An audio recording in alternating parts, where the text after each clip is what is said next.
If you enjoy the beauty and fragrance of sweet peas, now is the time you want to think about planting them. And they're so easy to plant.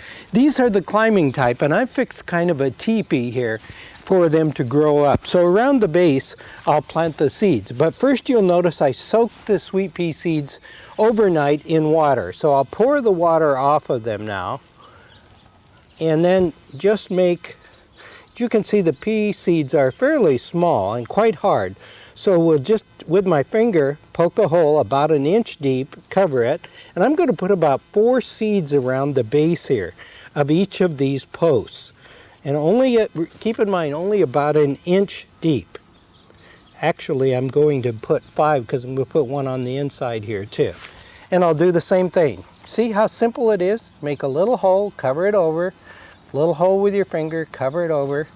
Simple as that. And I'm getting about 5, I guess, around each one of these.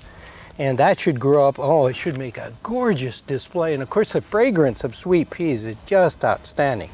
Now, those are the climbing type.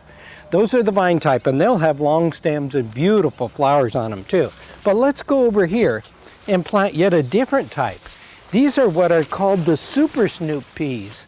And they only grow about knee high, so they don't need the staking at all. And yet they grow the long stems and the beautiful flowers at the same time.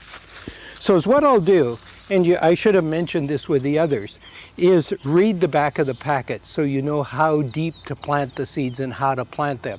And by the way, I mixed some processed manure in this bed first because sweet peas and garden peas love the organic compost of manure, particularly the well-rotted manure.